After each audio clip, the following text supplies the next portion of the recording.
ഭാര്യയെ ജോലിക്ക് വിടാനോ അല്ലെങ്കിൽ ഉള്ള ജോലി രാജിവെക്കാനോ പറയുന്ന ഭർത്താവാണ് നിങ്ങളെങ്കിൽ നിങ്ങൾ ചെയ്യുന്നത് 3 വർഷം വരെ ശിക്ഷ കിട്ടാവുന്ന ക്രൂവൽറ്റി എന്ന കുറ്റകൃത്യമാണെന്നാണ് കേരള ഹൈക്കോടതി ഏറ്റവും പുതിയ വിധിയിൽ പറയുന്നത്. അതായത് ഭാര്യമാരെ ജോലിക്ക് വിടാതിരിക്കുന്നതും അവരുടെ സ്വകാര്യ സ്വാതന്ത്ര്യത്തെ തടസ്സപ്പെടുത്തുന്നതും ജോലി ഉള്ള വ്യക്തിയെ രാജിവെക്കാൻ നിർബന്ധിക്കുന്നതുമൊക്കെ ഈ വകുപ്പിൻ്റെ അണ്ടറിൽ വരും.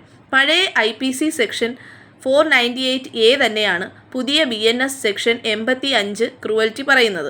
സോ ഈ വകുപ്പ് ഭർത്താവിനും ഭർത്താവിൻ്റെ ബന്ധുമിത്രാദികൾക്കും കൂടി ബാധകമാണ്. മാനസികമായ ക്രൂരതയാണെങ്കിൽ അതിന് പ്രത്യേകിച്ച് തെളിവ് ആവശ്യമില്ലെന്ന് കൂടി ഈ കേസിൽ കോടതി പറയുന്നുണ്ട്.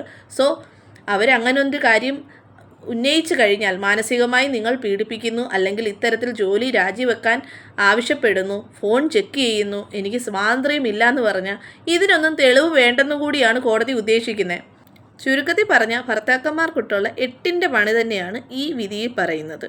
സോ ഭാര്യയുടെ ജോലിയോ അല്ലെങ്കിൽ ഭാര്യയുടെ സ്വാതന്ത്ര്യത്തെയോ തടസ്സപ്പെടുത്താൻ പോവാതിരിക്കുന്നതാണ് ഭർത്താക്കന്മാരുടെ ആരോഗ്യത്തിനും സാമ്പത്തികത്തിനും എല്ലാം നല്ലത്.